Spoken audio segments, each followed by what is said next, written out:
Under the bold and visionary leadership of the Honorable Prime Minister Shri Narendra Modi ji, India has already taken tremendous actions and initiatives to tackle the global collective action problem of climate change, including inter alia, setting up of International Solar Alliance, Coalition for Disaster Resilient Infrastructure, raising the domestic renewable energy target to 450 gigawatt by 2030, and continuing efforts to decouple its emissions from economic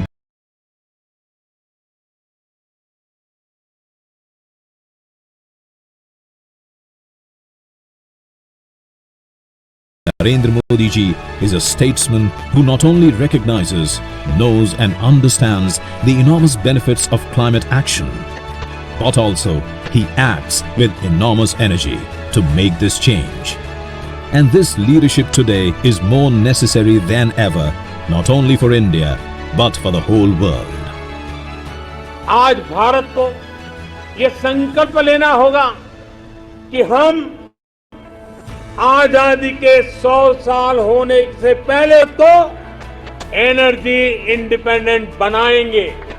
Bharat आज जो भी कार्य कर रहा है उसमें सबसे बड़ा लक्ष्य है जो भारत को क्लाइमेट के क्षेत्र में क्वांटम जंप देने वाला है, वो है ग्रीन हाइड्रोजन का क्षेत्र।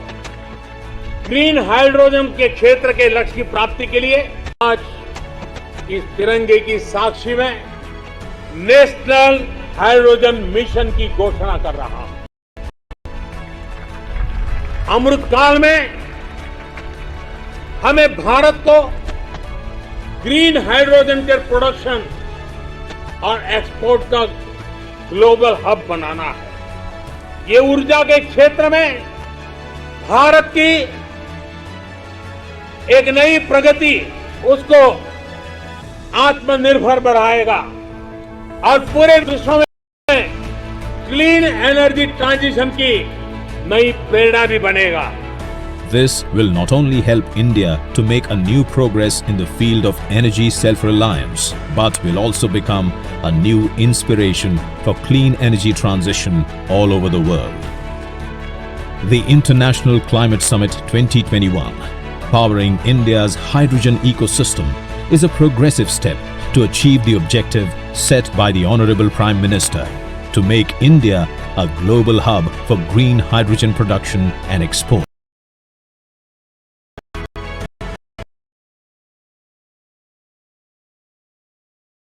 Industry, Ministry of Environment, Forest and Climate Change, Government of India. ICS 2021 is an initiative of the Environment Committee of PhD Chamber of Commerce and Industry. As a precursor to the COP26 scheduled during November 2021 at Glasgow, the International Summit is bringing together policymakers, regular industry titans, experts and over 25,000 stakeholders from across the world to discussions on propelling India as a key player in the global hydrogen economy. The summit agenda includes release of a special knowledge book titled Self-Reliant India, Harnessing the Power of Hydrogen by the Indo-Norwegian Alliance, the launch of the National Hydrogen Portal, recommendations on the formation of an International Hydrogen Alliance similar to the International Solar Alliance, and the setting up of centers of excellence in select universities across India that will assist in capacity building through a strong knowledge base and R&D. Fostering global collaboration in establishing sustainable routes for production, storage, transportation, distribution of hydrogen.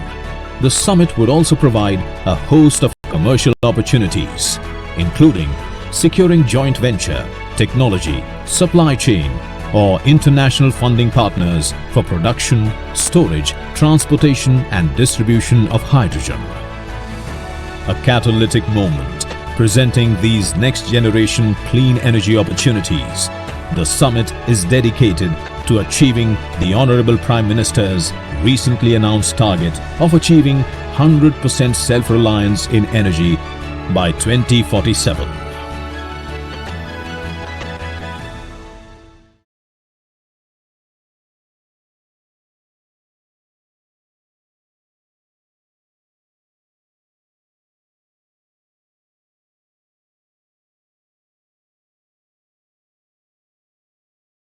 Your life. It's a great pleasure and an honor to be here at the International Climate Summit in the session on international alliances and coalitions. I'd like to thank my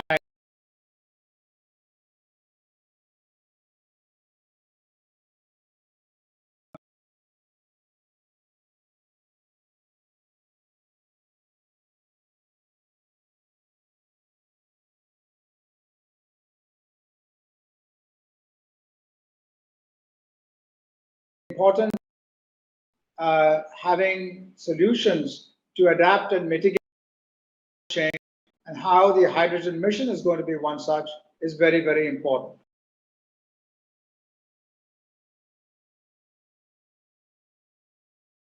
This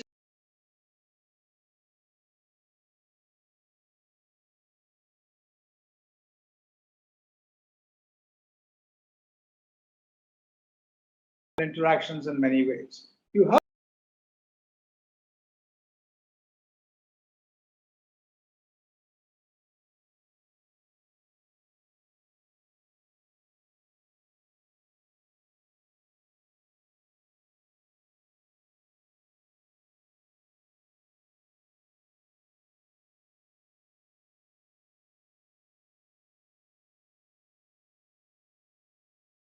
the green hydrogen strategy in India will attempt to leverage India's low renewable energy costs and go beyond energy towards a green hydrogen industrial revolution. Now, why is such a green hydrogen mission essential for India, and how does it impact on the world? Now, our energy import product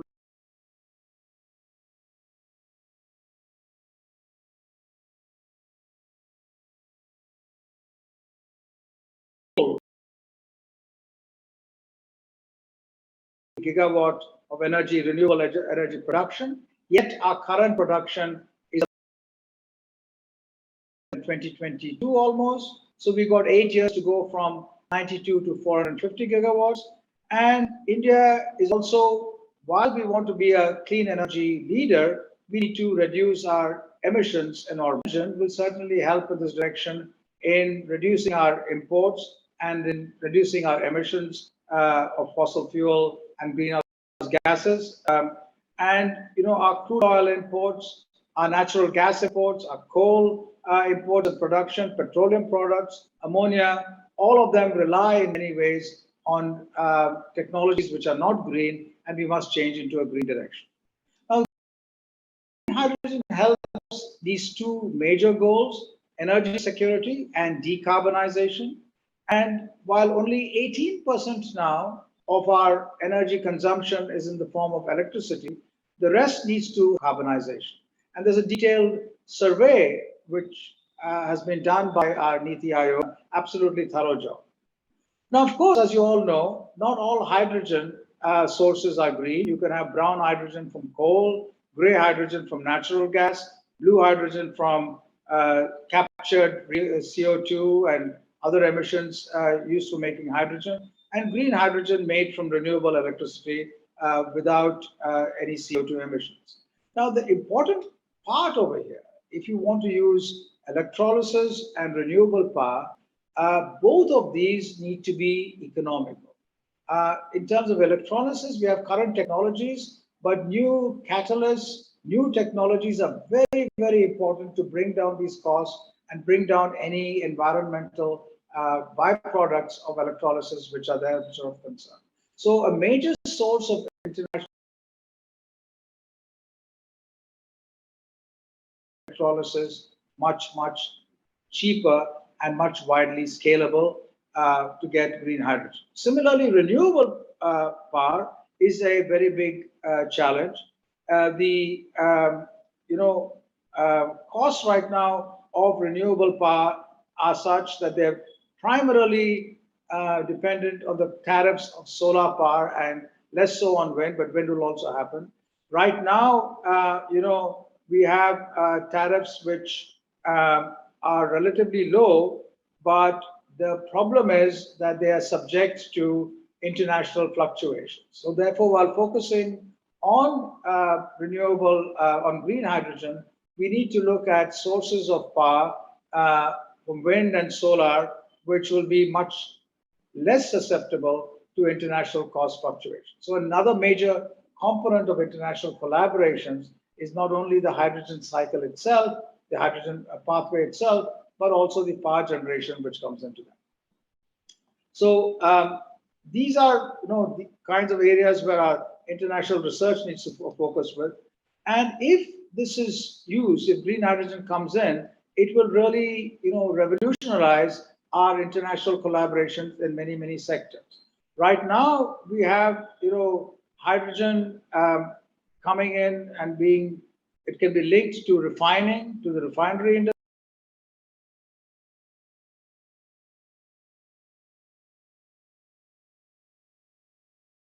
The energy storage industry and the heavy duty transportation industry, and also blending with natural gas going forward.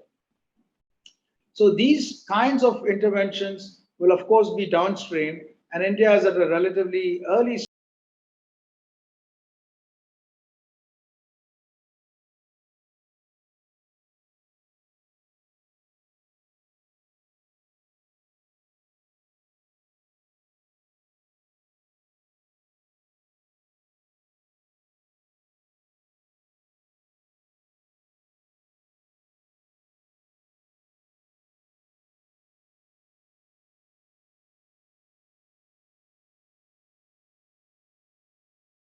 the demand of hydrogen in India will be currently about 8 to 10% of global demand.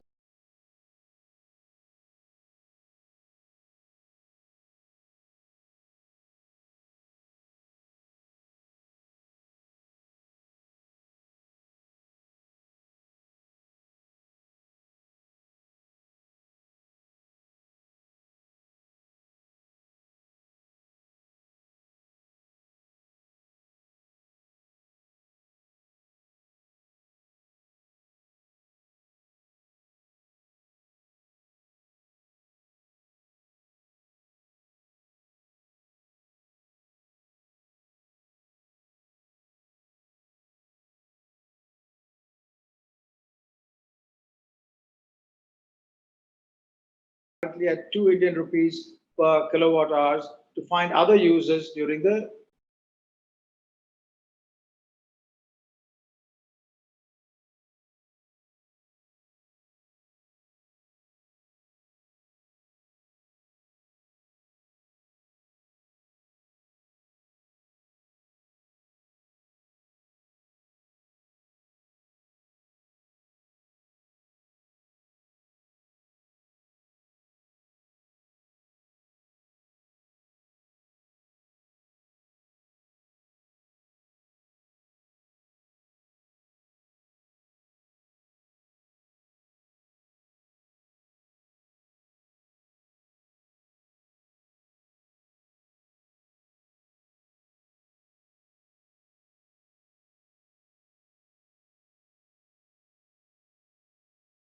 right up to the application.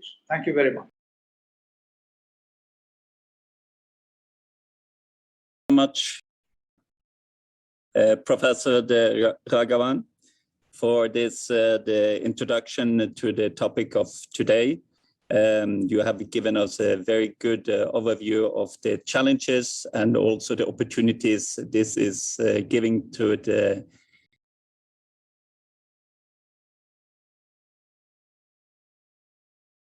solutions. And I thank you very much again for taking the time out of your very busy schedule. I know that you are rushed to another meeting in the government. So we thank you for your participation and for your input. We will bring it forward and we will discuss the input that you have given us in the a further discussion with the other panelists. So thank you again for your participation. Thank you very much. It's been a pleasure to be here. Thank you.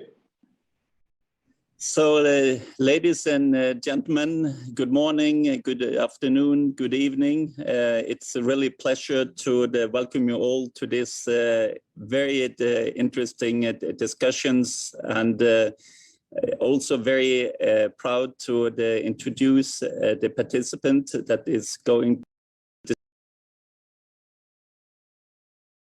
the topic of international collaboration and how we can meet the challenges and how we can work together to make things happen and change the world's energy systems from fossil fuel to renewable with hydrogen as a key for the energy mix and the key energy carrier.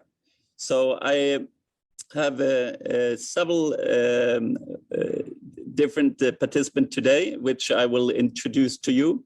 The procedure will be that each one would be introduced and have a small speech, and then we would go on to the next. And in the end, we will have different questions from the audience and also between the different participants. So let us move on to the first speaker, and the first person I want to introduce is Ms. Ravnet Mann. Ravnet Mann is currently a Vice President at Invest India.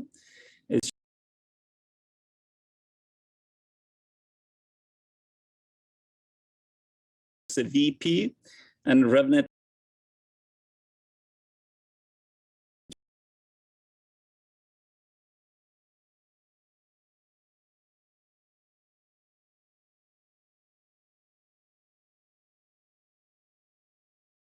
industries.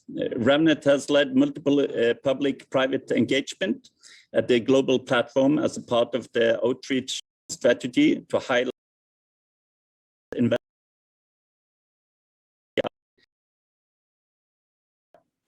Additionally, close capacity with the Office of the Prime Minister of India and with senior officials from the federal ministries and state and governments to work on policy and develop an investor outreach strategy. Ravnet has had a professional career of more than 30 years, starting with Merrill Lynch and then moving on to strategy consulting at the boutique consultancy from New York. Ravnet has a bachelor degree with honors in the economics from St. Stephen's College in New Delhi and an MBA from the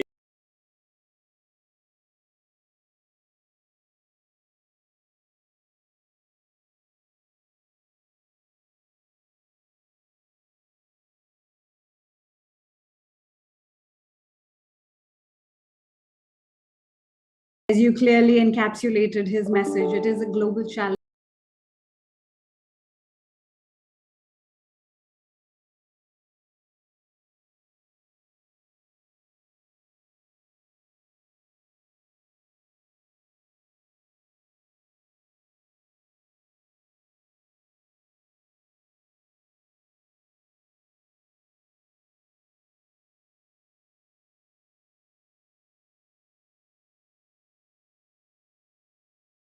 I feel India has a great role to play.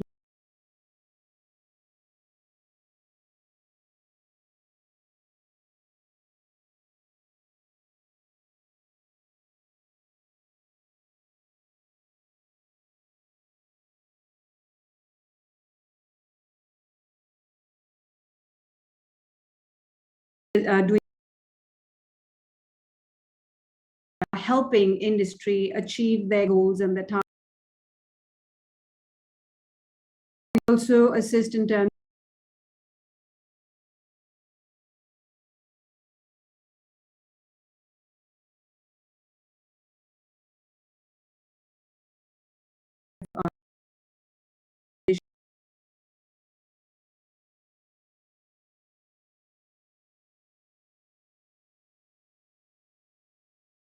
but all of this provided by the government of market entry strategy, and looking at, the states that there are in India and where is it that you really need to be, and helping you really navigate and, set the ball, rolling so that you can break ground much faster than the plans that you have laid out on paper, and make sure you have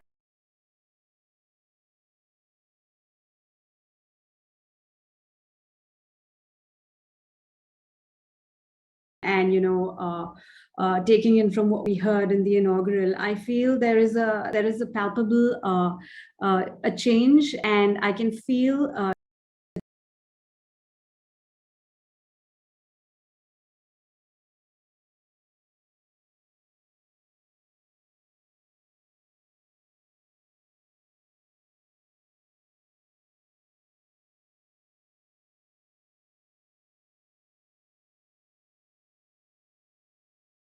we are, after all, I mean,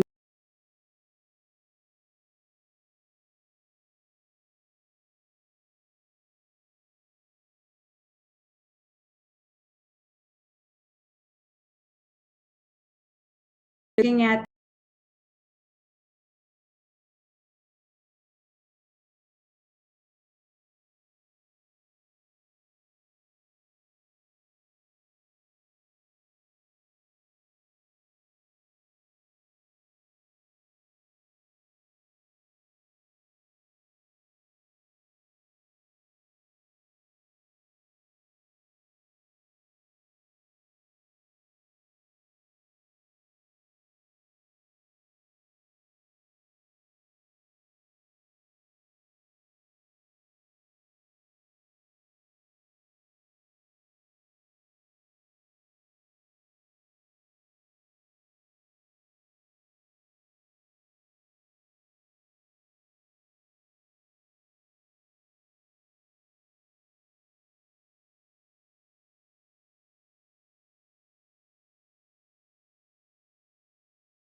us to have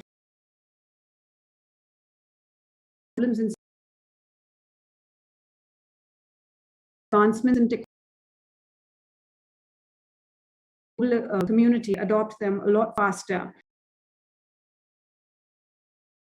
So in India stands the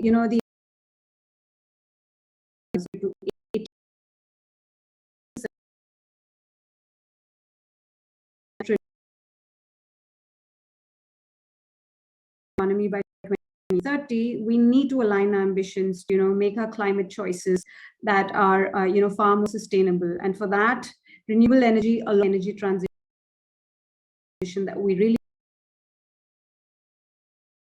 energy security, Atmanirbhar Bharat, as the Prime Minister said, to reduce international collaborations and need to be the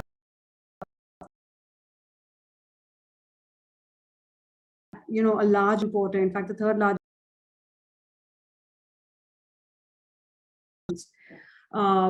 We've already spoken of, and the professor alluded to the, the 100 gigawatt of renewable. I feel we're,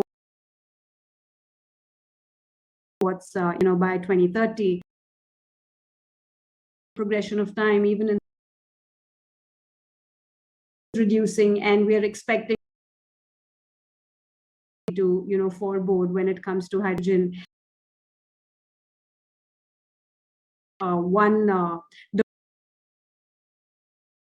One decade to really coalitions and conversations and seminars such as these cut short that time frame and hopefully reduce that time span of it. Working towards promoting domestic manufacturing and strengthening the supply schemes, and being being a part of investing the investment journeys of a lot of global domestic investors who are looking at India. I can tell you my response we've seen to the PLI scheme, especially when it comes to the solar modules, as well as the conversations we're having with relation to the ACC battery there. And if I were to link it to and talk about the FDI story, of FDI we received in a single year, which was $81 billion. And what underlines that as an even more staggering number is that unfortunately, due to lockdown at various stages, the global average of of FDI had gone down by about about 30%. And what's interesting to note of that 81 billion of FDI that I was referring to is that we got it from across over 80 plus countries in over 55 plus sectors. And the top 5 sectors of those FDI receiving sectors was renewable energy. It compels me to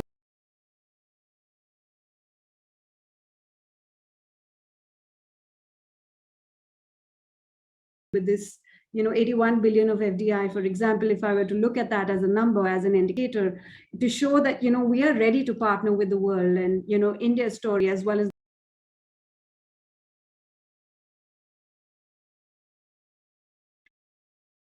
in G20 that is on track to meet the climate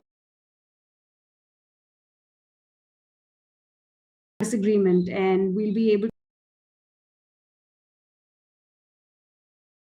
but we'll also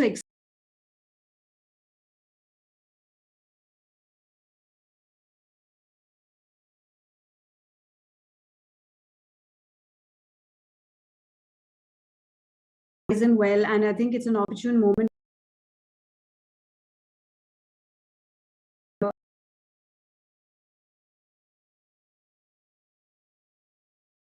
we just about last month or a couple of weeks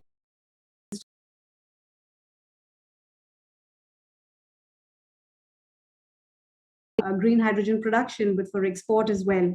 And this mission will work to building a framework for advancing production and putting India out there in the forefront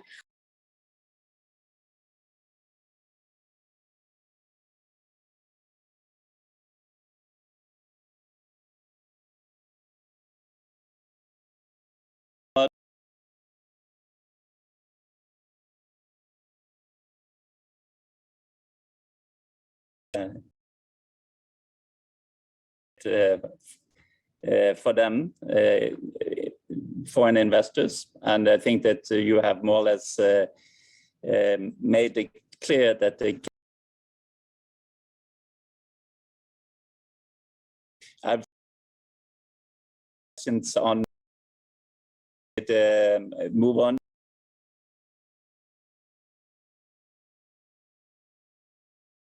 Pandey. He is leading R&D activities in hydrogen economy at close to 2 decades of S&T experience in various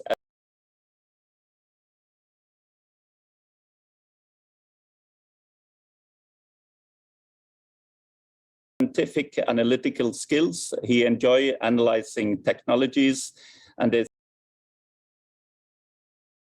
interference, enabling him to find holistic and sustainable solutions using sound first principles.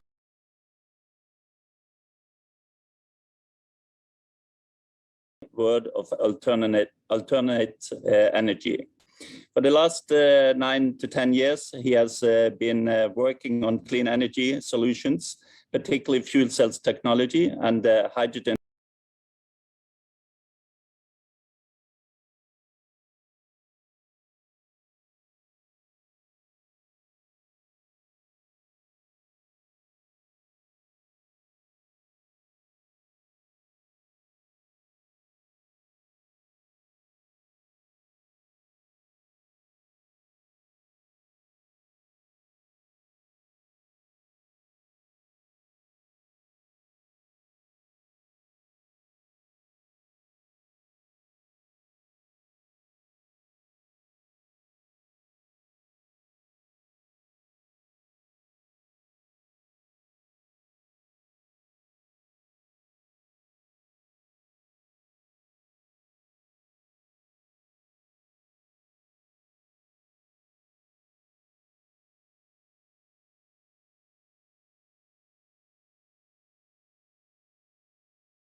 And the Climate Summit Organizing Committee for organizing this wonderful event.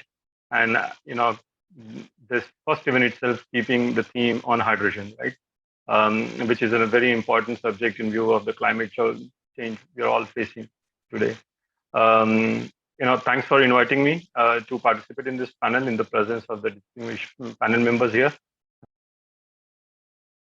While sharing, whatever I have to share, from my experience so far, personally, this is quite exciting for me to see how far we have come in last 1 year itself at a country level and globally.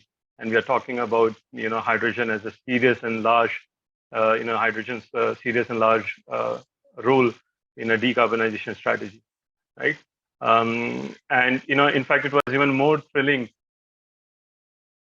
Honorable Prime Minister, from Red Fort on Independence Day, where he set the tone for us, for India, what he called Amrit Kal, the next, 25 years or so, for us reaching the independence in terms of energy, and obviously solving the menacing problem of climate change at the same time.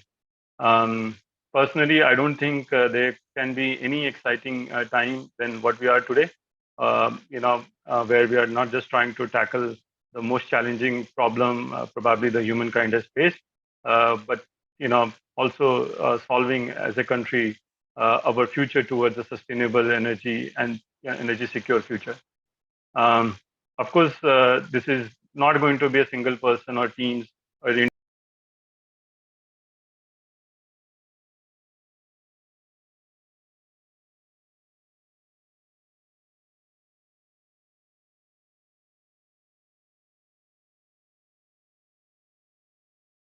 as a society, as a human race, to tackle such a issue of the climate change, and not just one level, but at a multiple level. It has to, we have to bring in the way we think about how energy moves, how we consume energy, what is the efficiencies of energy.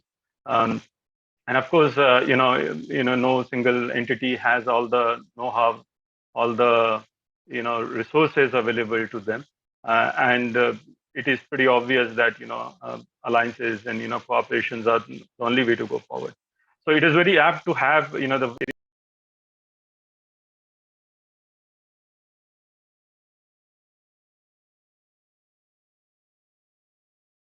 which is very very tightly integrated energy system, and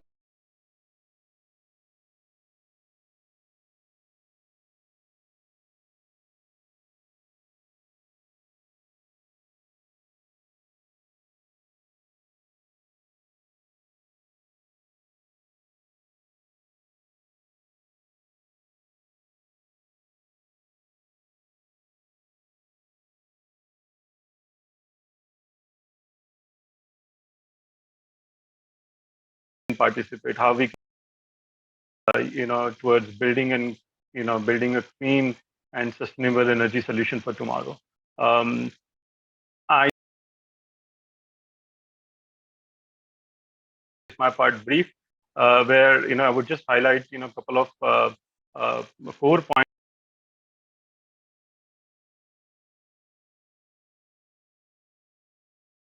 And of course, we can touch on some of those things, some of those points as we discuss further later in the session itself.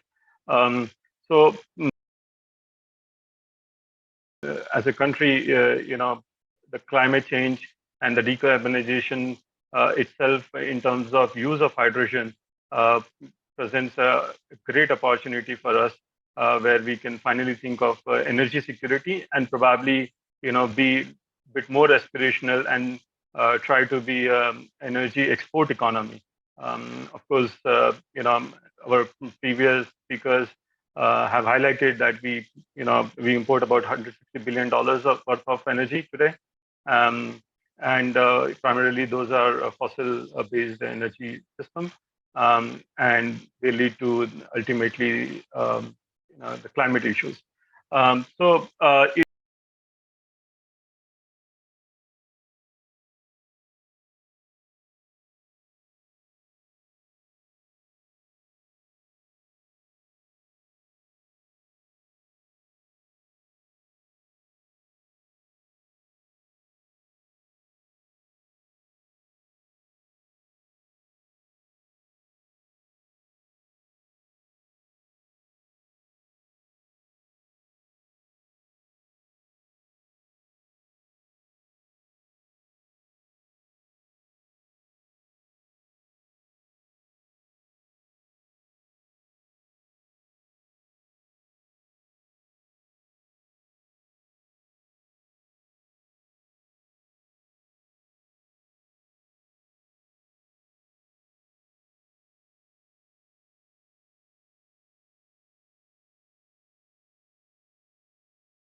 seasonal and demographies.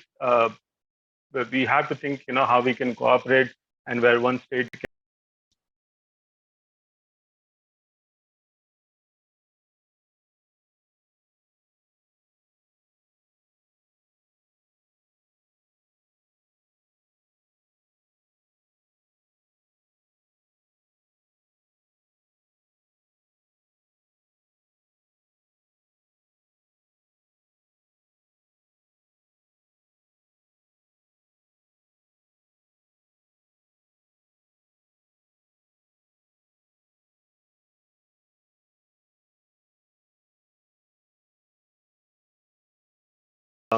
can create alliances, can create a win-win situation where they can be a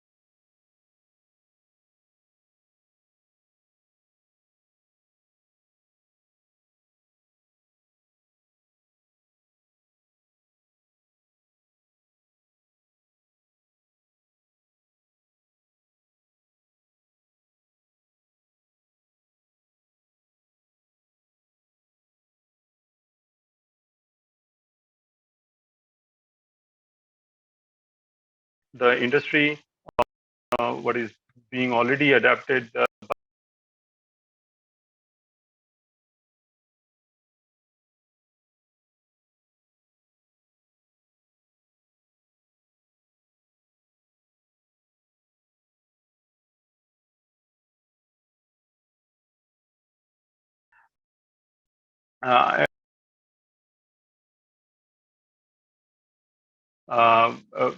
Between industry, and then also the cooperation, what we should be looking for, the knowledge sharing between the public and private agencies, to build a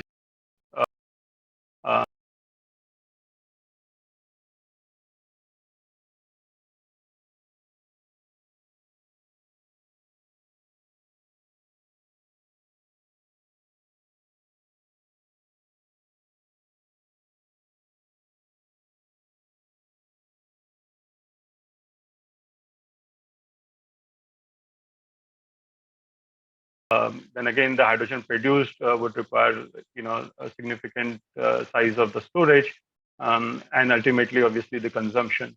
So it will be important that the various states, at least from an India, we can think of creating a resource map, and that resource map then should be made publicly available so that the entrepreneurs, the investors can appropriately use those information to build their feasibility study by considering all these resources which are required for a successful green hydrogen production and ultimately green hydrogen economy as such. I mean, there is already a tool which was recently launched by Australia. It's known by OS H2, and probably India can target something like that. But some of those points what I mentioned would require a tremendous level of cooperation and alliances between various stakeholders.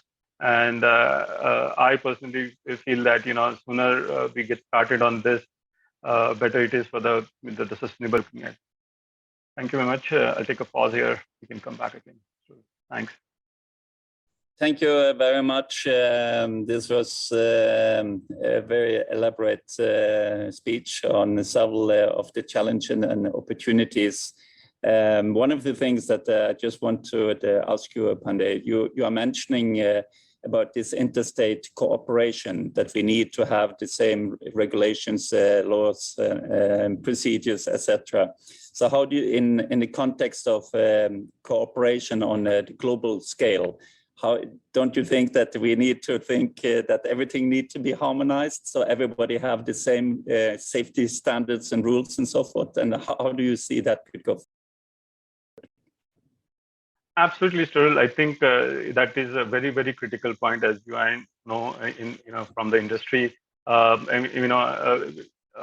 Obviously there are going to be various innovations coming from various places, and there is going to be bound to be a different solution, right? But we need to understand that for us to win, ultimately we have to win as a team, right? And that team is the globe itself, right? I mean, as human race itself. So we shouldn't that. I continuously keep hearing from my colleagues, friends, that we are talking about this hydrogen economy and this future, it seems to be expensive, right? And I keep telling them, yeah, it's expensive because you're used to now this cheap, fossil, which is coming at a cost which you cannot see, right? The cost is the human cost itself, right? When we talk about this socio-economic cost, several agencies try to put a number to that, which is remarkable, but I don't think you can really put a number to something, to life itself, right? So from a future generation point of view, from a country point of view, we have to create a different balance sheet, right? I mean, the balance sheet has to look at what are we ultimately looking, and the fundamental of life itself, which is the energy. How are we looking at that?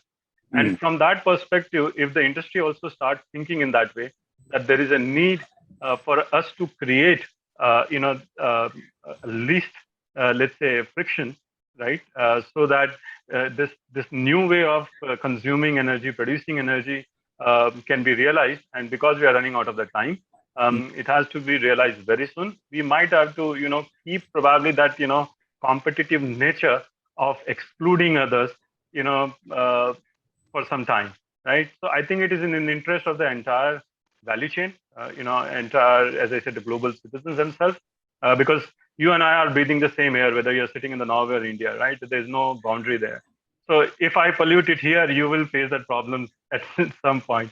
So I think it's quite obvious. I think that's why I said it has to happen at a grassroots level. We have to understand at an individual level that we all have to contribute.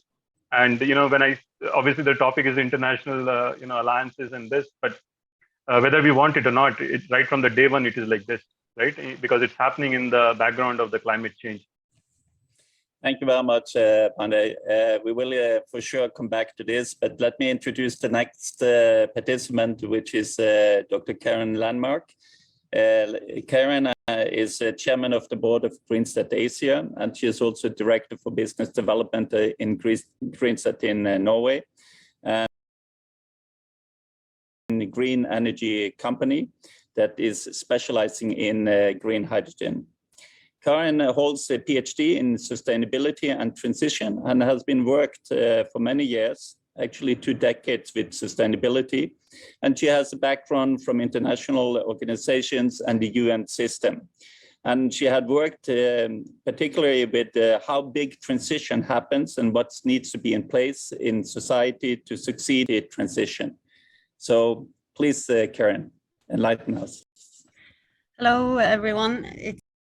It's a pleasure and an honor to digitally meet you all. It's already been stated a lot of good points from both Ravneet and Anurag, and I'll try not to repeat, but it's still such a good sign that we do agree on so many things at this point. And I must also say what an inspiring day it has been. It's a true pleasure for us to be here and to listen to the ambitions from the Indian government and from R&D and from the industry of India. So I'll make a few points to start with, and I think I'll start with a really overarching point, and that is to remind us that cooperation is the main reason for the success of Homo sapiens on this planet. And I think that's something to keep in mind now in a time that has been referred to as a defining decade for humanity. The second point is that the complexities of the global challenges represented by the climate and the nature crisis, as we know that all crises are interlinked, calls for new and more advanced ways of cooperating. And both the previous speakers has been touching into that. Because the green shift is a massive transition of our human societies, and it will affect how we live, where we live, how and what we eat even, how we interact and how we do business. And I think that this complexity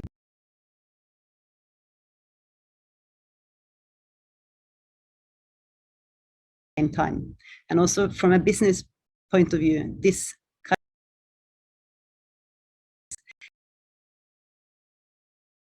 also a big opportunity for business to take on another role and a broader societal role.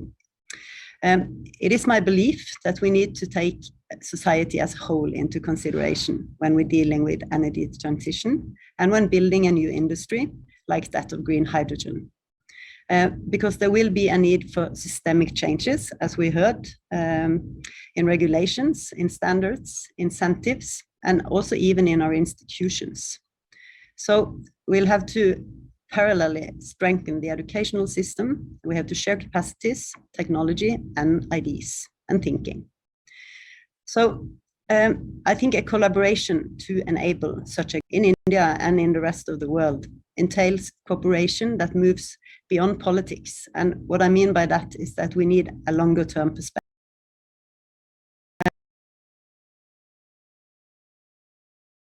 Education, business development, with the necessary changes that need to happen on a governmental level. In a time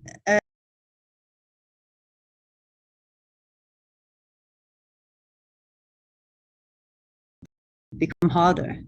And this is kind of maybe a paradox that we need to deal with, I think, in a very transparent and honest way. To be able to compete, we need a common base. And this common base can be our in Greenstat, we use what we refer to as a triple helix approach to succeed with developing green hydrogen projects, where we work with R&D institution, bilateral communication and cooperation, and business development.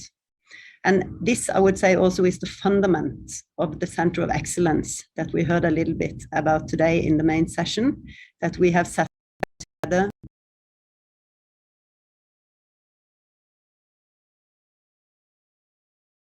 and governmental actors. This approach, we believe, allows us to offer services throughout the whole value chain of green hydrogen, and as such, assisting the twin goal that we also heard talked about today, energy security and decarbonization. So I think I'll stop there as well now, and then I'll come back. Thank you very much, Karen. That was very nice to get things perspective from your side and from Greenstat side. So I will go on and introduce the next speaker and panel members. It's Mr. Dipesh Nanda. He is the CEO of GE Gas Power South Asia. And he has been responsible for GE's business in countries such as India, Bangladesh, Sri Lanka, Nepal, and the Asia level. He leads strategic initiatives to providing high efficient, reliable, and fast powering solutions to the areas that need them the most. Mr. Nanda has more than 2 decades of experience in the energy sector and plays a significant role in developing growth strategies and finding solutions to bring electricity to the far-flung geographies of Asia. His experience in building infrastructure projects is contributing towards the next phase of energy transformation in the region. So please, Mr. Nanda, let us hear a little bit about your perspective. Thank you, Mr. Peterson. It's my pleasure and honor to be on this panel. I'd like to use a PowerPoint presentation to make a few opening comments. Share my screen. Okay. As India is marching ahead to achieve renewable energy targets in the current decade, the journey entails several transition phases that need to be treaded in a highly concerted and highly coordinated manner. It's important for us to take logical steps to navigate smoothly through the energy transition while keeping opportunities, challenges, and resources we have. I believe that technology will continue to play a critical role in paving the path towards low to zero carbon energy future, and companies like GE that offer innovative technology solutions to generate and supply reliable, sustainable, and affordable power for the masses can contribute significantly to develop a more resilient future. While we talk about inclusion of hydrogen into the energy mix in India and transforming the nation into hydrogen hub for the world, it's also important to assess milestones we must achieve in the journey. For instance, if we talk about hydrogen production, there are several ways in which it can be done. Methane reforming is among the most prevalent options available today, while technology that uses electrolysis of water is still expensive, continues to evolve. Existing and future gas power plants can be decarbonized to avoid CO2 lock-in by using hydrogen as a fuel of employing carbon capture. One method to reduce CO2 emission from gas turbines is to mix hydrogen with natural gas. Replacing natural gas with hydrogen eliminates all power plant carbon emissions. GE's gas turbine technology and the fleet experience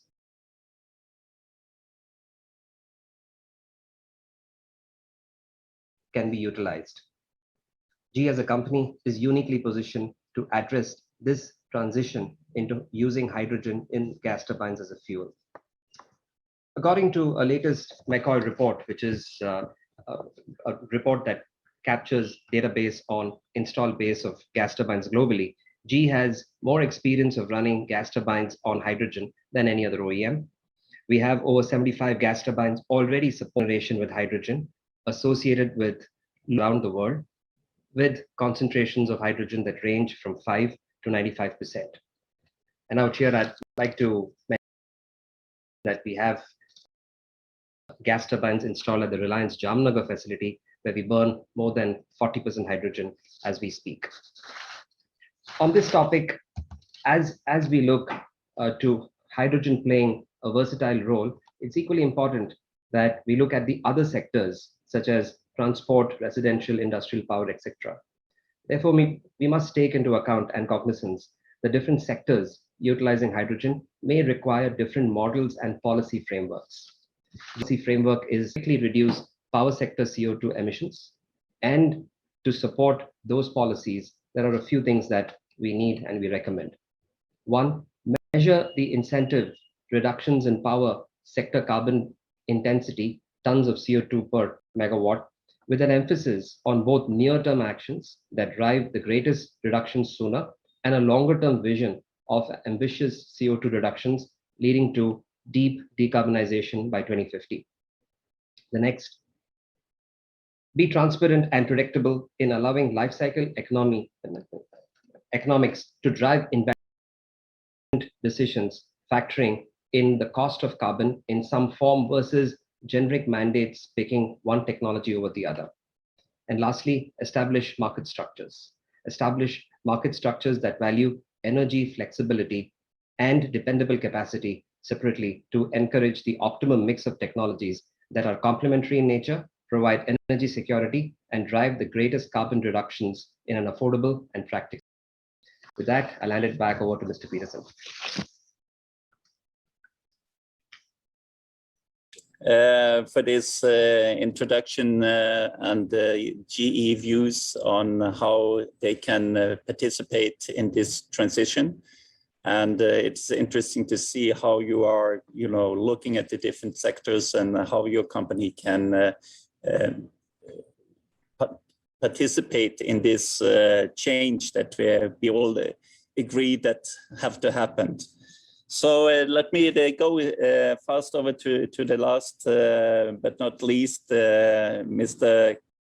Rai, who has a new job. He is a director of new initiatives in CES. He has been working for Niti Aayog, and I have the pleasure to interact with him many times. He was the lead author of the Green Hydrogen White Paper at the Niti Aayog, and is a very knowledgeable man. So let us hear from you and what your viewpoints is, how we can move forward. Sure.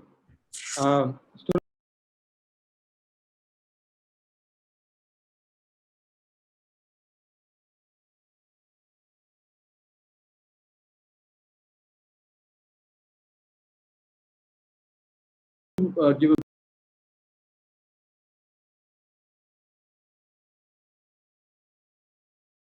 as CS and IESA as Director for New Initiatives, especially on green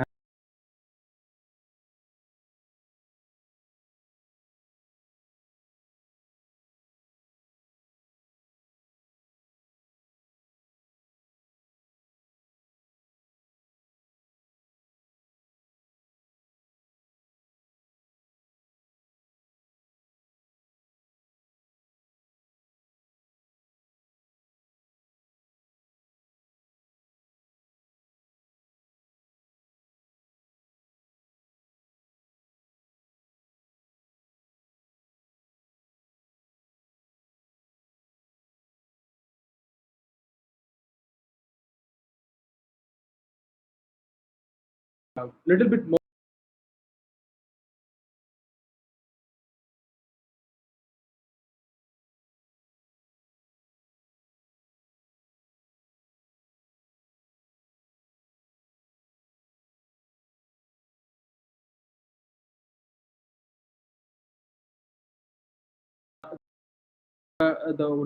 We have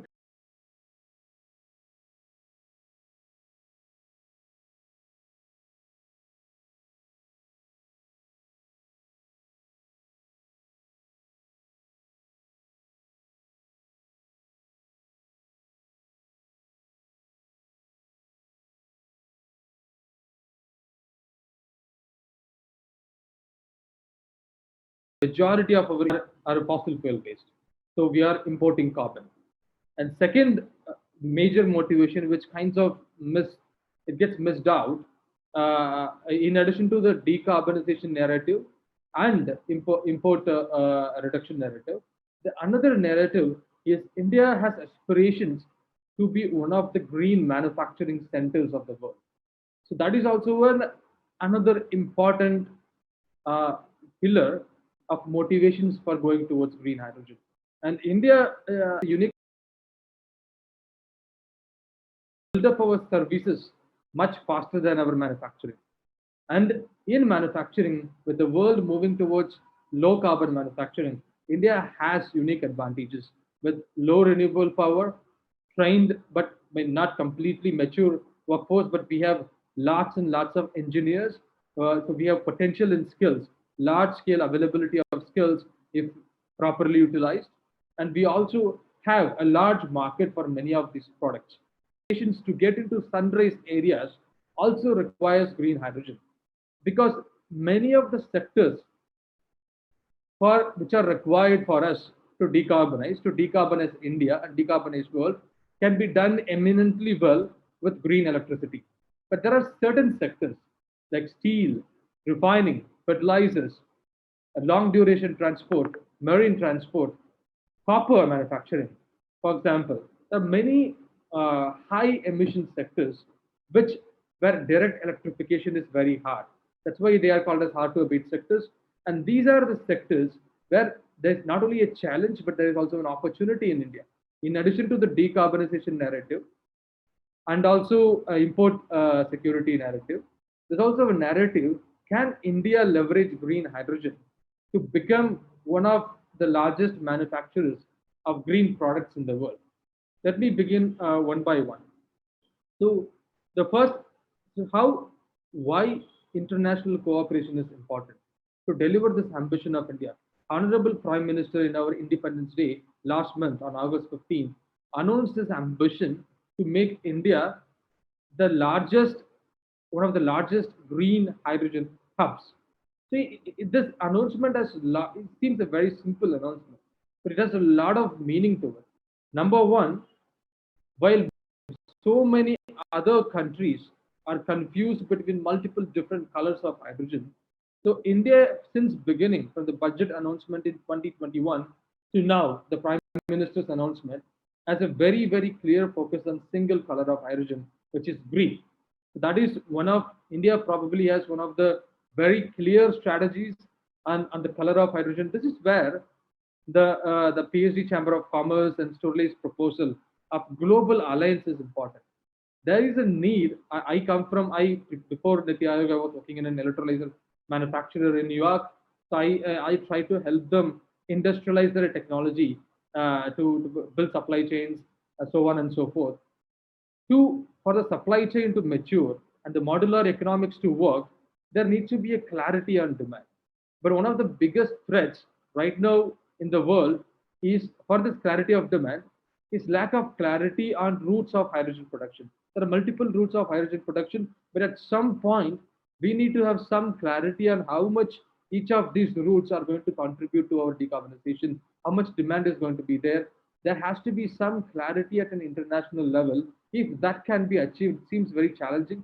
If that can be achieved with India at the center of it as an international hydrogen alliance, as this conference mainly proposes, that would give a great shot to the arm for the entire supply chain to work on their modular economics, smaller components, produced at million times, the price would go down extremely to a very affordable levels. So this demand clarity is where this international collaboration is very essential in having some international understanding, probably based on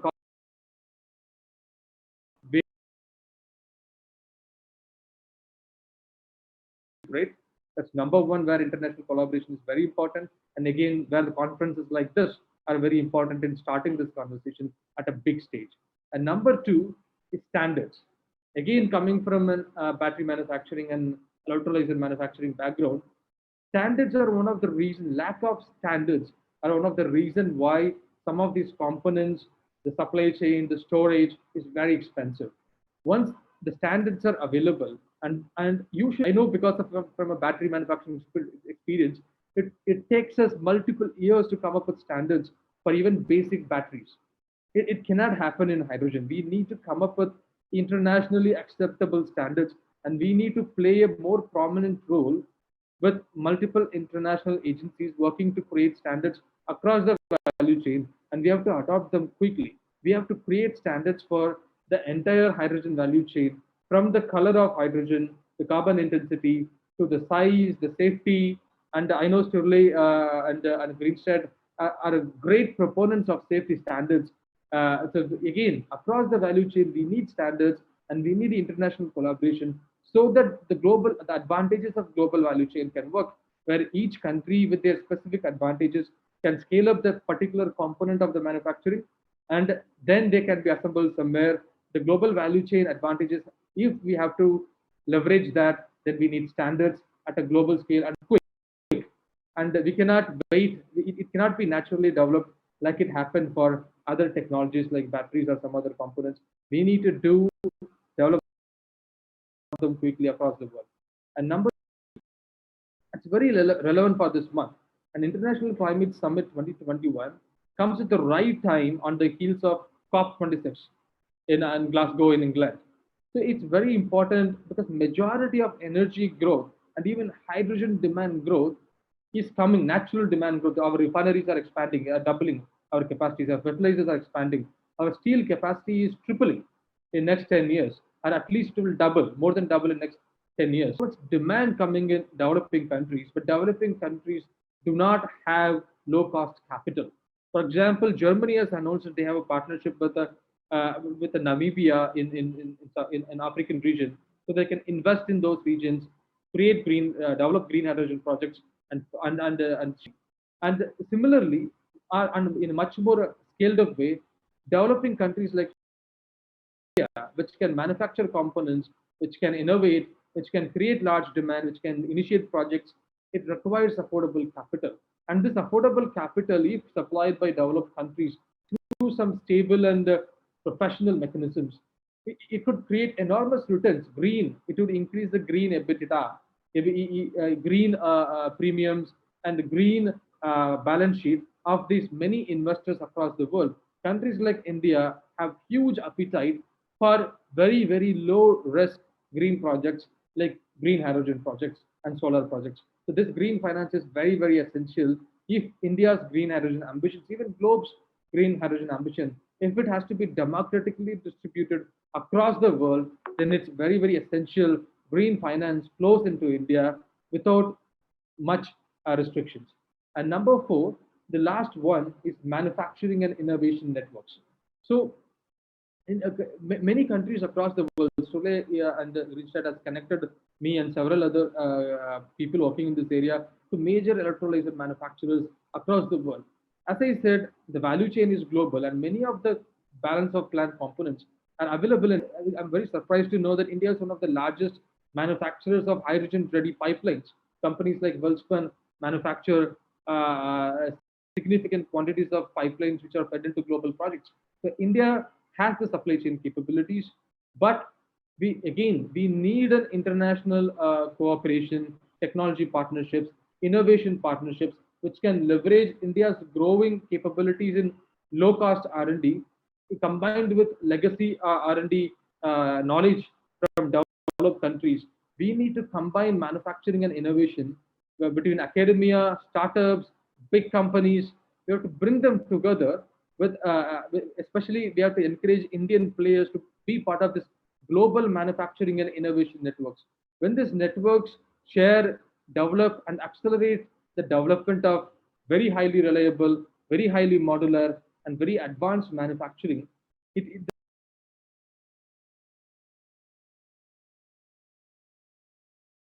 into manufacturing of green hydrogen supply chain. This can only happen when we start collaborating with each other and kind of become a virtual network of innovators and manufacturers. For this to happen, we need global manufacturing and innovation networks. Again, their Global Hydrogen Alliance, as this conference proposes, would be an excellent tool for this to happen and accelerate the cost reduction in components for green hydrogen, and hence reducing the prices of green hydrogen and make it affordable forms of energy and green chemical feedstock. For this to happen, international cooperation is essential. And my last point is there needs to be a global advocacy. The people here in this panel, majority of our audience are interested in sustainability, are interested in sustainable products. And we have to advocate for green products, even if they are slightly more expensive. There needs to be mechanisms where green products are getting the premium that they deserve. For example, green steel.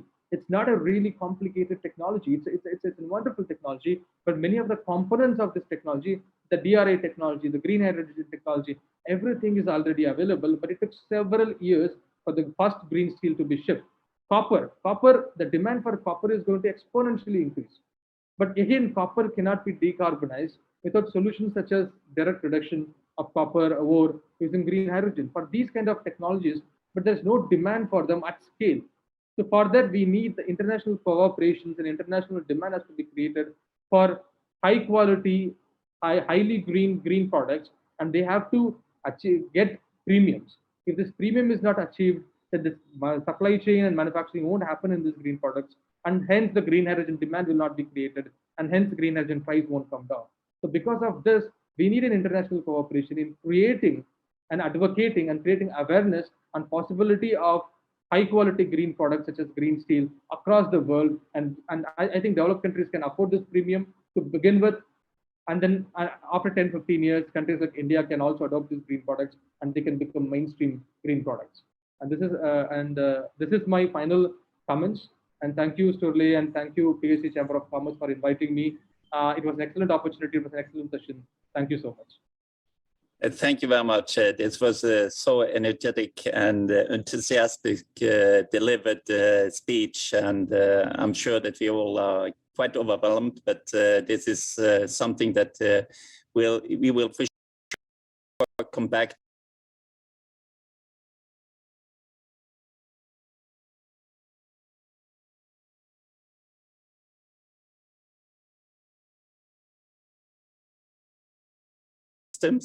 and troubleshooting in any. And is the person who is most involved in the decarbonization efforts in the company, both regarding CCS and hydrogen projects. So Alberto, you are the last to make the presentation before we will start the conversation. So thank you for your patience, and I'm very happy that you are also joining us today. Thank you very much, Mr. Chairman, Mr. Pedersen. Thank for this great opportunity to contribute to this beautiful and huge objective that India set up for herself. I have some slides that I would like to share with you. Let me please see if you see them. Yes, we see them. It's all right. Okay, great. So I'm going to share with you what is our as Ian view on all of these cooperation about hydrogen. And to do this, I will just very briefly tell you what ENI is and what is the position on decarbonization, and then touch upon a number of points where we are really active about cooperation and alliance, because we think that substantially we need to work in parallel on several different lines, and these are the lines we might be working on, and then offer some conclusions. So energy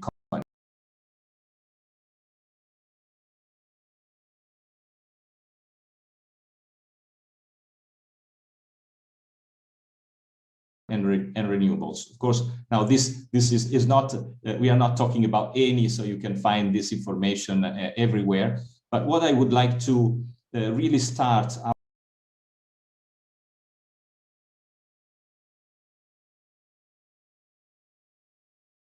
we adopted an approach that is a little bit unique among other major energy companies, in that we stated clear and verifiable goals to go to net zero 2050. But the very important things in these slides are two things. First of all, that we are addressing scope 1, 2, and 3. Very briefly means scope 1 is what you are emitting yourself. Scope 2 is the emission from the energy, CO2 emission from the energy and heat that you might be importing from outside. And scope 3 is really emission throughout the whole value chain. So it's really a life cycle approach. And we believe, strongly believe, that this is really the only way in which decarbonization should be addressed, substantially to avoid something which is very nasty, which is called carbon leakage, which means substantially that you stop emitting yourself because you make someone else emit on your behalf. What we want to avoid is exactly this. We want to have a broad view and do whatever we can to reduce the overall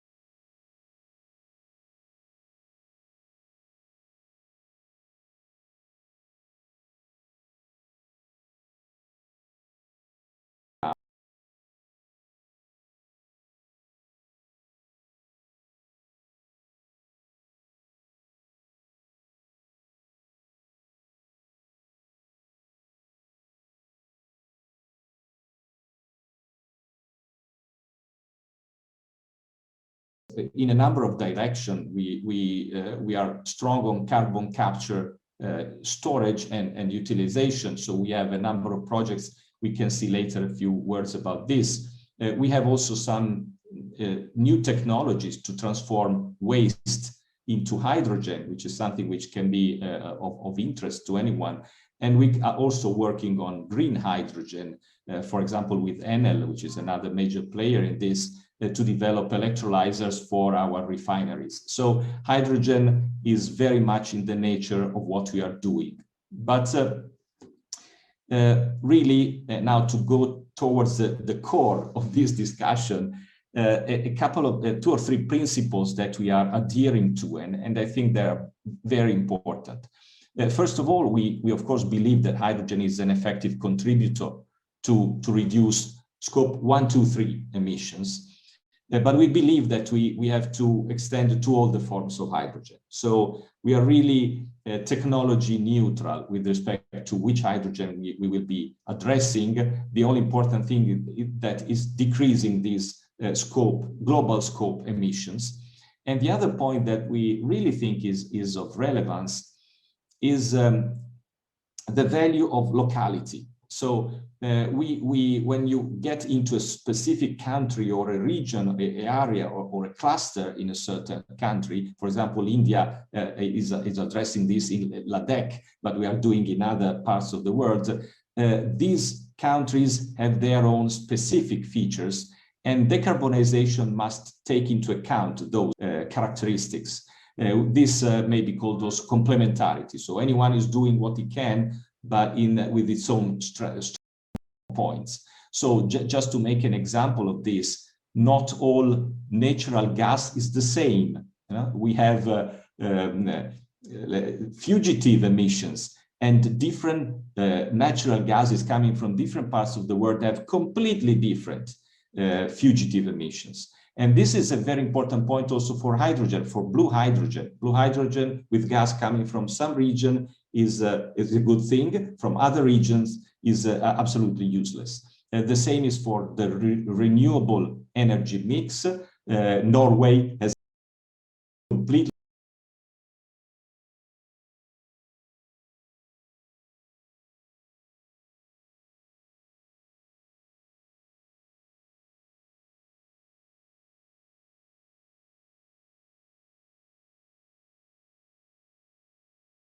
cluster or area or valleys, how sometimes they are called, cooperation for decarbonization. We are taking part to a number of these projects. One of these is in the UK, is the HyNet project. The picture refers, for example, to that area close to Liverpool. And substantially in that case, and in other cases, we are offering CO2 transportation and storage into our depleted fields. But is that this only if all these actors, which might be emitters of CO2 or users of energy, are actually coordinated and agree on the plan. Otherwise, the plan will be a failure.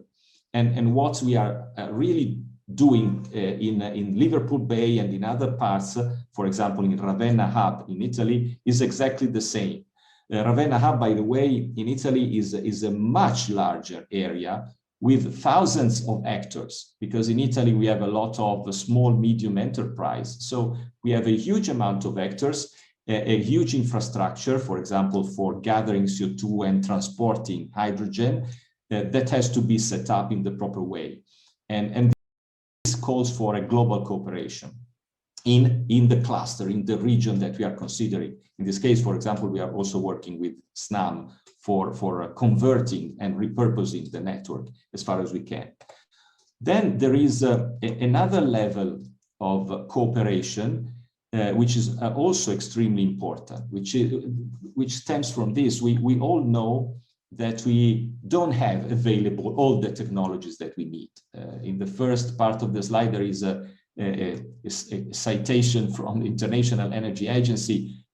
Substantially, we are lacking more or less half of the technologies that we need. So we might just wait, but this is just a waste of time. We have to increase the pace.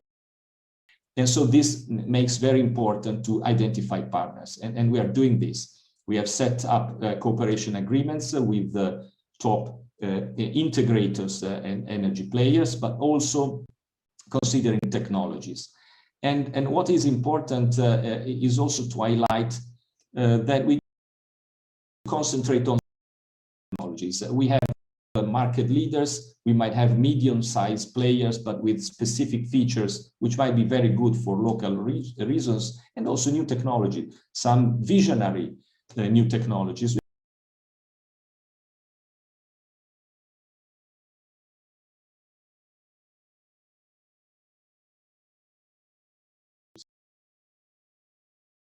I think may be of interest, let's say, as a side experience, which is not international cooperation, but it's cooperation inside of the company.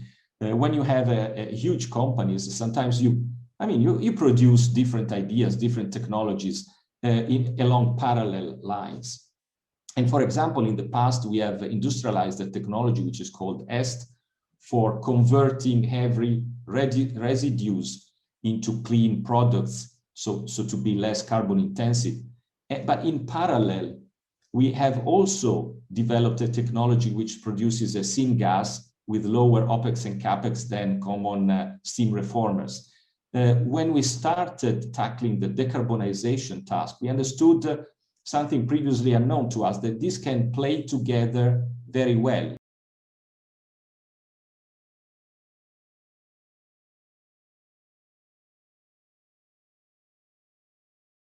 I wanted to, on this small chart, highlight a point, which is when we talk about pragmatic.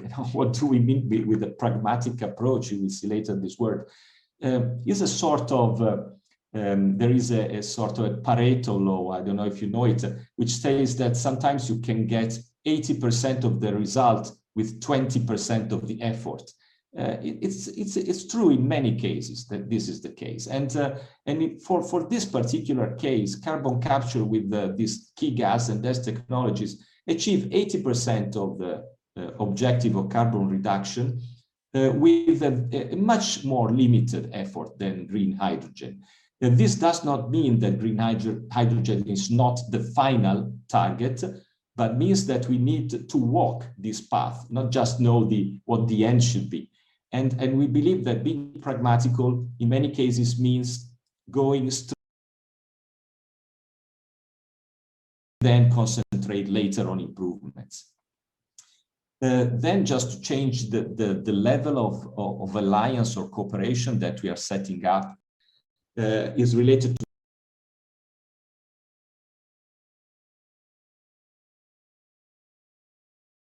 of creation of accelerators of innovation, and so, for example, with the Massachusetts Institute of Technology in Boston. But we also created a company based in Boston with the specific task by new visionary technologies. So not something that is already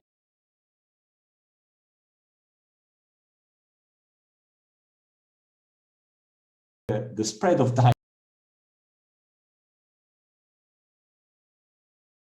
We simply have to identify, cherry pick what is really of interest. Then another level of cooperation that we think is of relevance to speak about, it has already been mentioned, is regulatory cooperation and understanding. This is an example which might be useful, let's say, to set up the concept. We have technology, we are using technology to transform some used cooking oils and wastes with hydrogen into biofuel. And this, from a point of view of CO2 emission, you see, we decrease substantially to 1/4 between the gray bar and the red bar, the 1/4 the emission. But the point is that there is a residual potential to further reduce the emission by changing the type of hydrogen from gray hydrogen to blue or green. But current regulations do not normally recognize this. So only in some specific case, for example, in California, this is recognized. But the life cycle approach is not often recognized. And this is bad because you might make an improvement, but this improvement also in previous speeches, but it's very important that regulators start understanding the chain of CO2 emission along the whole scope and change the regulation to recognize effort in this case. And then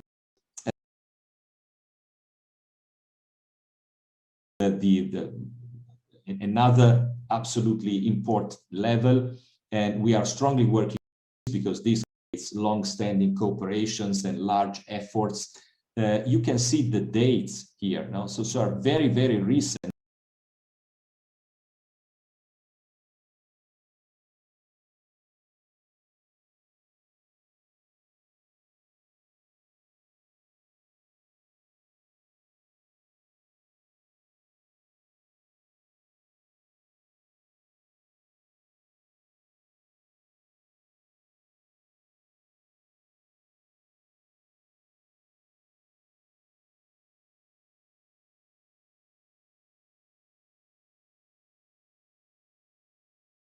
Let's say, are able to do, but we understand that we really need a systemic vision.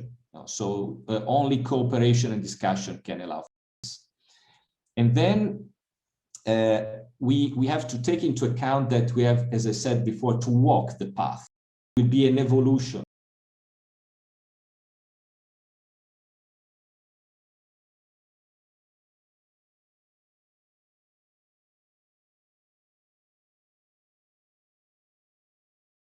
And then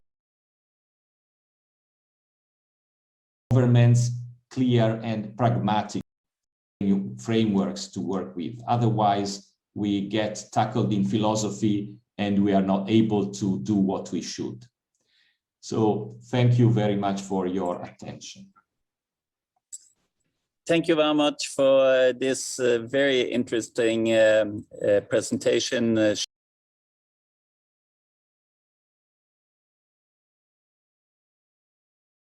From fossil to the renewable energy. I think that was many interesting points that you raised, and I'm sure that some people in the panel will probably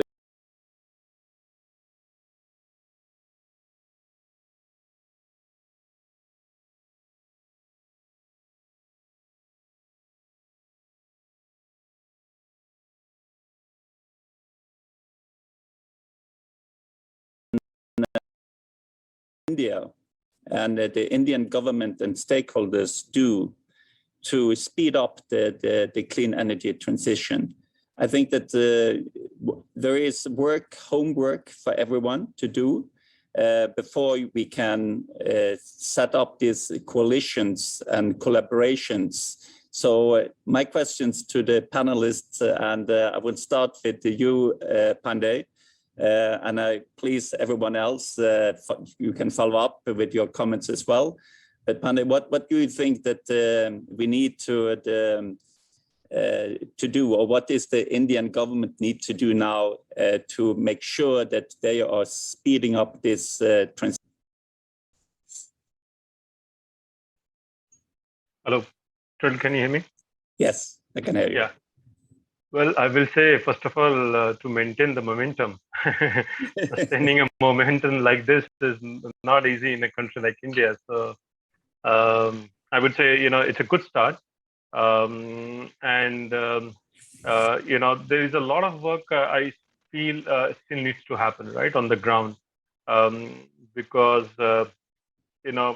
obviously deciding on that path to be chosen and then walking on the path itself are two different things, right? And you guys know, and there are obviously European case studies, Japanese case studies. There are several stories we already have, something we can learn from. Concrete path forward and roadmap is something which needs to be put forward, right? I mean, how do we want to take this? Because I keep saying this, hydrogen economy always, right? What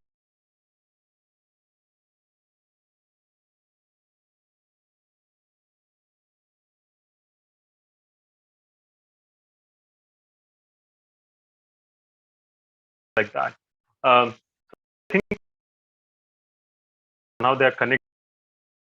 Obviously in the initial stages, the policymakers, the hydrogen cluster kinds of projects, subsidies, and there are various schemes, right? I mean, one can design, in various ways.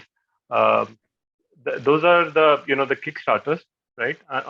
Those are the important aspects which I think has to come from the policymakers first of all, and obviously the industries themselves can also reach out, like for example, the kind of aims we have set up ourselves, and our chairman did mention that he articulated the vision as a company. We are looking forward to then do whatever is necessary and probably go beyond also to to achieve the roadmap set by the government, right? So without taking too much of time, I think as I said, let the ball rolling and keep the momentum on. And I think I would say next year or two is going to be very critical. How we define, how we shape it. It's a quite complicated economy, and we are a very different economy than probably the initiative taken by other economies, which are very developed economies. So we are already increasing in terms of the energy demand, as Ramneet and others were saying. And while we are doing that, and our per capita income and the per capita consumption, right? So the energy also has to happen at that cost, low cost, right? So it's a little difficult situation than probably the other developed economies. So again, the solution has to be very India specific as well. I'm sure the various ministries and the government are working on that. I'm pretty confident on people would be coming up with those several initiative policies, and we look forward to that. That would be my comment right now, Stuart. Thanks. Anyone else? Certainly, if I could come in here. Yes. So I think, your question, there's two aspects to it. There's industry and then there's government. And then there's an enabling ecosystem that needs to be created so that it's nurtured in a manner that industry can thrive. So if you were to look at, a nascent industry such as green hydrogen, I think it's all about innovation, and it's about frugal innovation. And India being the third largest startup ecosystem in the world, I think there's a lot that, Startup India, which is housed under the umbrella of Invest India, has done. To give you an example, for example, India has 739 districts, and 85% of them have a startup registered with Startup India. Now, these people are coming up with a lot of frugal innovation.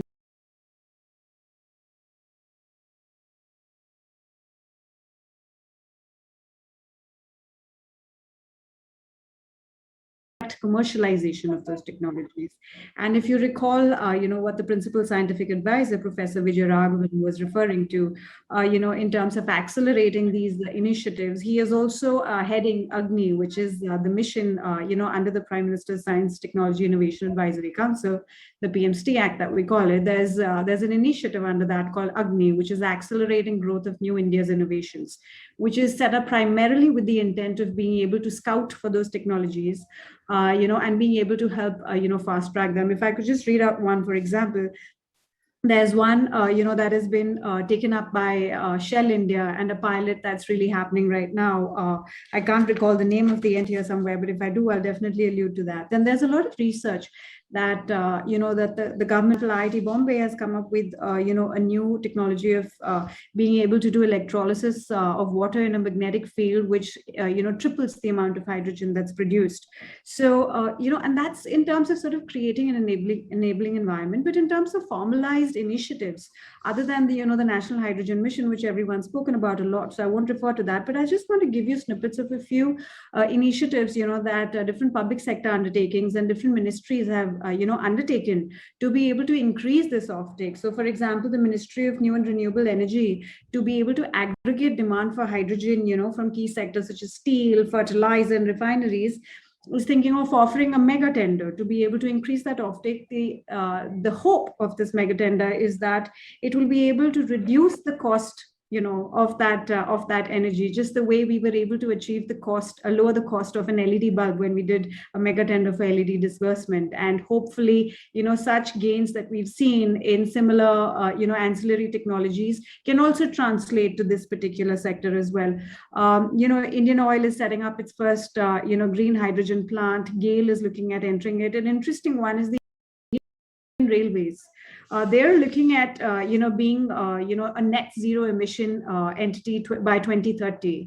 How they intend to do that is by fully electrifying the tracks and retrofitting their diesel-powered units with hydrogen fuel cell-based trains. And they've also come out with a tender for that. So the government is looking at a very strong concerted effort. If if I were to talk to you, I think Anurag also mentioned about, or was it Alberto who mentioned about the project in Ladakh, a tender that NDPC, Renewable Energy, has come out with for hydrogen. So there's various, initiatives that are being taken up, and the idea is through having a concerted interministerial approach, through which, like the Ministry of New and Renewable Energy is trying to look at this mega tender, and we are looking for ideas from industry for what new more initiatives, beyond the ones that the government has already thought of, to be able to help us to not just fast track the existing ones, but to come up and, envision new horizons that currently I have golden age that people are talking, but how do we get our one step foot into that door of that era and really make it a reality? Thank you. Thank you. If you can just come in, a request to Ramneet or my other distinguished panelists here. Ramneet, what is pretty amazing, and what we are doing in that terms, and that's quite exciting. The one single item which I mentioned earlier is like, it will be nice to have something, some database sort of what Australia has done recently, right? OSH2, right?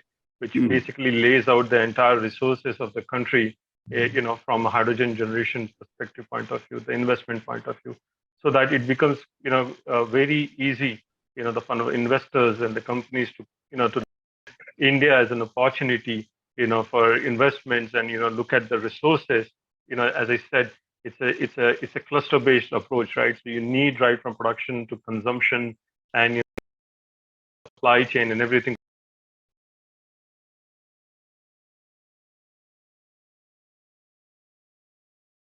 Clearly tells you the most, geographies, for this reason, that reason, etc., etc. If we can do, fabulous. And I don't think any one individual industry or participant can do that. That is a very collective effort which has to come from, I think, the policymakers and the ministries. I hope that the Center of Excellence in Hydrogen that has been established will have the ambition to is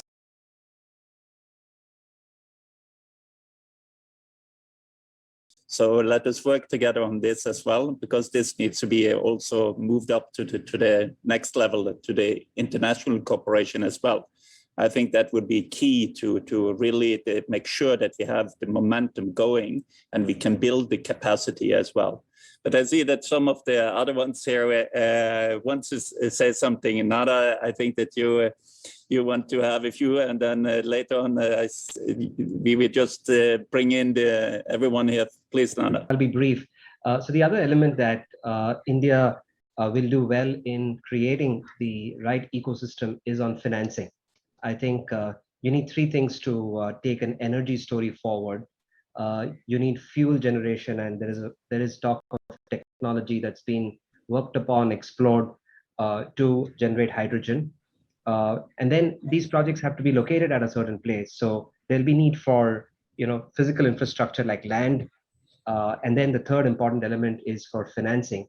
And on financing, I think we look if we begin with a very clear roadmap as to what incentives are being offered to industry to embark on this journey of hydrogen, and what would be the benefits, and even otherwise, what's the monitoring mechanisms that these incentives are being put to good use, and to just check as to what's the roadmap towards the growth in a time-bound manner. Most countries have laid out a map between now and say 2030 as 30 and 2050 as phase 2. We know certain things that will happen between now and 2030, and bulk of the breakthrough innovation is likely to happen, say, beyond the 20 period. But today, having the function of vision and time and planning for the kind of financial resources one would need to grow this industry would be vital. Can't agree more. So, Karen, you had, and then I see afterwards. So please. Yeah, I think I cannot give advice on India's behalf. So much I know and so much I've learned. But we also heard before today in that the world is one family. So I'll take that as my starting point. And I think that I agree. I do agree with keeping the momentum, because there is so much going on now from the Indian side that we are really amazed by what we hear, and we're a little bit proud of having seen that even before the Prime Minister announced the mission. Not that we are that much ahead, but we've been working with green hydrogen for quite a while now. So we're extremely happy to be a part of this journey from the Indian side. So what I might come back to a little point I made in the beginning is that when this transition is happening now, there are so many other things that need to be solved at the same time. And we're leaning a little bit on the European Green Deal, as you all are quite aware of, where we see all challenges interlinked, where you solve one problem and you solve the other problems at the same time in a just transition way. So that's kind of my little bit personal belief that we need definitely an energy transition, but it's a societal transition that we need, not just India, but the whole world. We need to do things differently, basically, in a more holistic way. And I also just want to say that I really liked the phrase that we heard before about the hydrogen being the second green revolution, because we all know the importance of the first green revolution. So I think this is a challenging time, and it's a really exciting time that we are facing. And I must say that when a big country like India is moving, then the world notice. So it's a pleasure, and we are looking so much forward contributing where we can and working together with you all on making this happen. I think that's my point, because yeah. So we'll hear from the other. Thank you. Right, you want to say something? Just anyone? Truly, this is Gautam. I have one it's an excellent idea by you and Mr. Anurag as well to have a resource mapping. So similarly, because the session is on international cooperation, which keeps coming to my mind when I wrote this policy paper for Niti Aayog, there's a lot of uncertainty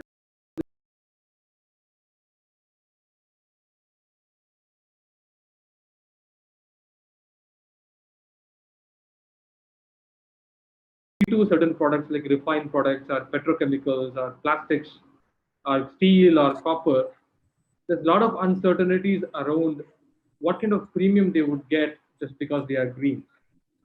And for example, in certain other products, there's because of carbon taxes in Europe and few other things, for some products, they're very clear understanding what's the premium you can get. So what kind of carbon abatement investment you can do. Green copper, green steel, green plastics. Because obviously using green hydrogen is going to be expensive. But what kind of premiums people are willing to pay? As a lot of this RE100, EV100, like these companies who commit to go 100% EV, electric vehicles, 100% renewable power to power their operations. And similarly, there is also like 100% steel, people who want to buy 100% green steel. I think there is some need for transparency or some understanding on what kind of green premiums are possible. If that happens, that investments would come quickly on this feedstock, which is green hydrogen and allied processes and products. This is something which keeps coming to my mind. Just want to share it. Thank you. So I can kind of give you some news regarding the Norwegian government, which really try very hard now to participate and give their contribution. Actually, they're doing a mapping now on the regulations on safety and policies and so forth to see what Norway can offer India. But I think that we are going beyond India and the relationship between Norway and India, but we want to create this international collaboration and how we can work together to make sure that we have policies that is not for Norway or for India, but actually for the global market. We know that if India wants to develop the industry and export the equipment, for instance, they need the standards, the product standards, just as you mentioned. So we need to, make sure that everybody are talking to each other. We have to unite to be on the same page. And I think that there is a little bit fragmentation, and it's probably always like that when something new is emerging. There is many who have the same thoughts and ideas, and then we need to kind of bring this together if we are going to work efficiently. We heard that the Indian Oil and many others have been doing great work for a long time, but it costs a lot in this different. Now bring one, which is actually where we have the infrastructure put in place. Competition will always come. It will never stop. It is something that is keeping us going. But we need now to pool our resources because the investments and the challenge that we have had, there is no company, as I said many times before, no industry, no country who can take this on themselves. It is something that we have to do all together. So what is your comments? What do you think is important now to focus on to make sure this momentum? What is the government of India doing? Do they do enough, or what should be their priority? Some thoughts? Sure, if I could go first, thoroughly. I not to be greedy and hog a lot of the time, but it's just, I know I mentioned a lot of this in terms of, having a concerted approach, looking at an interministerial, approach, aggregating demand from across key sectors, one anchor ministry like the Ministry of Renewable Energy, cooperating with the other, ancillary related ministries to be able to aggregate the demand, looking at reducing the cost, of generation of that energy. Even within the other, industries, for example, in auto, coming up with standardized,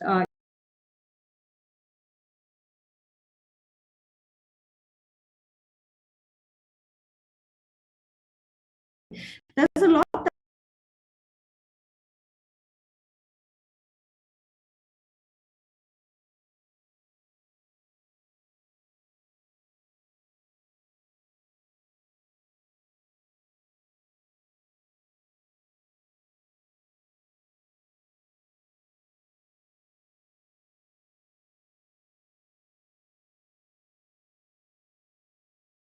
across organizations and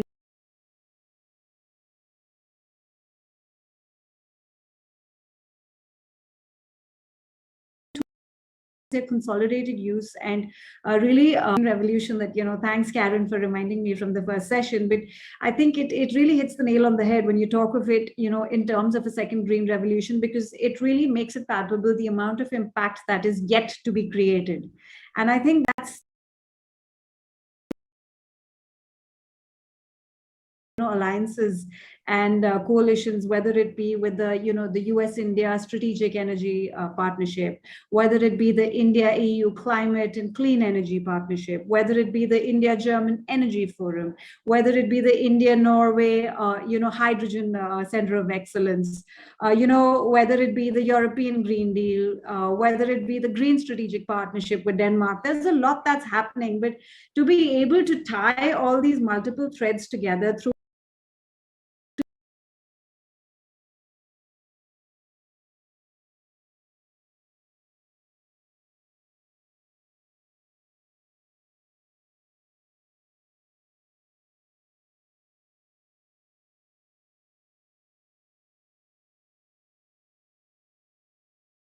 is trying to be the one that is the front runner in terms of bearing the flag of of green energy. So over to the others. Sorry about just want to add to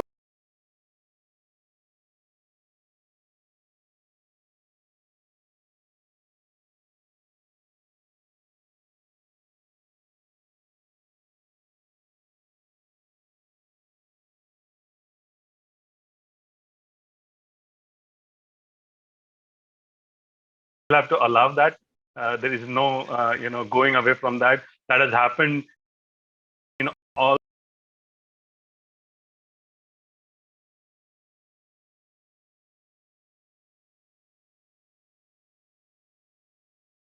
Actually started really talking about hydrogen just now, to be very frank. We might have flirted with this some time back, but I think what is, heartening for me, at least having spent a decade in this area, is like, I feel this time there's a change in there, pretty sure.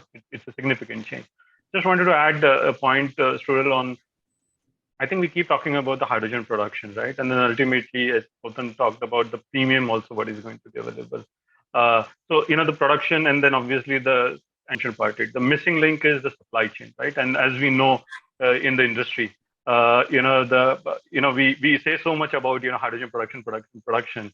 And as our chairman mentioned about the 111, which I guess, would become something in our mind, hydrogen production at $1, hydrogen supply at $1, and then obviously we are looking at it in the next decade or so.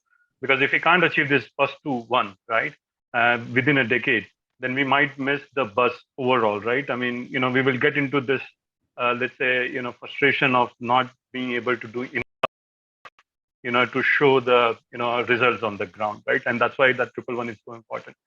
The supply chain is something which government and I think, the agencies, different stakeholders has to look at, right? We might be able to handle hydrogen production, coming from probably renewable electricity generation point of view, the electrolyzer point of view. There are various ways to look at the production. But to supply to the end point is something which I think there has to be a lot of infrastructure, right? And something which the government definitely has a big role to play. If you can take care of that part, I think the production will be. I have a feeling, having looked at this technology and Sruel, again, you have closely yourself looked at, the production is not that far, right? I mean, the technology is there, it's just a matter of economy of scale. Unfortunately, supply chain is a very different game altogether, right? Especially on the hydrogen, because of the safety issue, because of the the volumetric densities and all. That is something we need to focus. And I was just looking at the sessions what we are going to have today. There is some storage sort of session in there. And obviously, like in India, we don't have a salt caverns and etc. You're going to produce this hydrogen. Where are you going to keep that, right?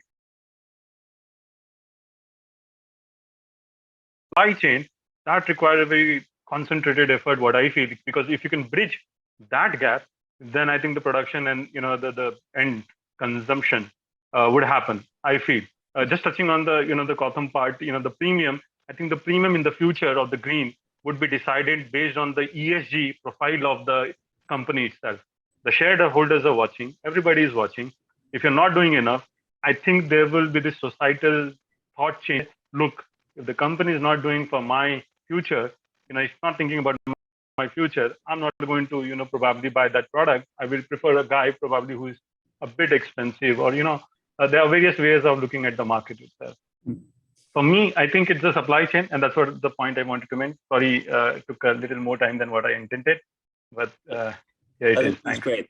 I just have one kind of a small thing, and it has to be very small comment from you because we're starting running out of time. So, but anyway, Alberto, you haven't had the word, so you would get a possibility also, and you can make your statements. But if somebody would like to say something about the green procurement, the government's purchasing power, they have now announced that they will demand 10% 2 to 23. How important is this, do you think, to make sure that this momentum is ongoing? What kind of insurances from the investor's viewpoint will this have? What kind of impact? Please. Yeah, if I can just make a statement which is related, but is connected also to what has been said before. At the very beginning of her speech, Ms. Ravneet said something like Indians are actually consuming 1/3 per capita energy with respect to the average of the rest of the world, and this is going to increase.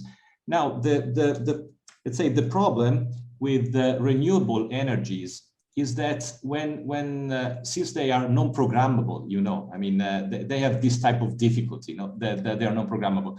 And if they are tackled in the wrong way, they can get you stuck in a situation and overinvestment, and then it's difficult to manage. So I would also suggest, in general terms, that the matter of reduction needs is considered. I mean, the matter of the circular economies, the purpose is exactly this one, not to always generate whatever you need, but start reusing some of these, processing waste or whatever. So I think that this has to be done in parallel. Otherwise, you might have an ever-growing need for energy, renewable, and ever. So when you say we need 10% of this energy to be conveyed with hydrogen, consider that this 10% normally needs 3 or 4 times generation, for example, from solar power. And this is a huge investment, sometimes not really fruitful, or perhaps not generally fruitful. So I would say be specific, but also save energy. Any other comments? You're using remarks now. And I will just start by saying I think green procurement is one of the best means we have to make a shift happen rapidly.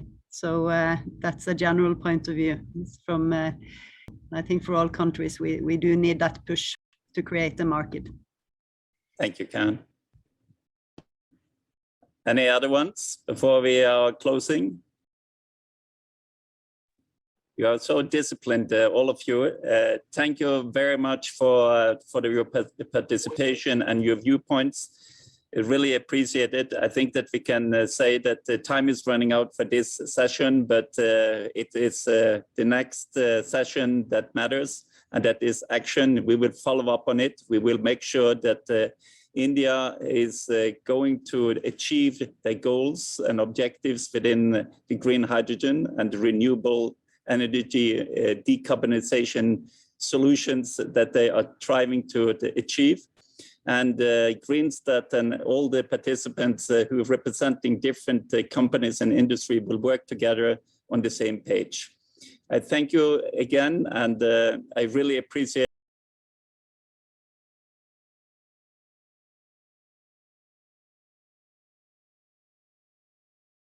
So thank you again for participating and enlightening me and the audience with these viewpoints that you have presented today. Thank you. Thank you so Thank much. you. Thank you, everyone. Thank you, everybody. Thank you.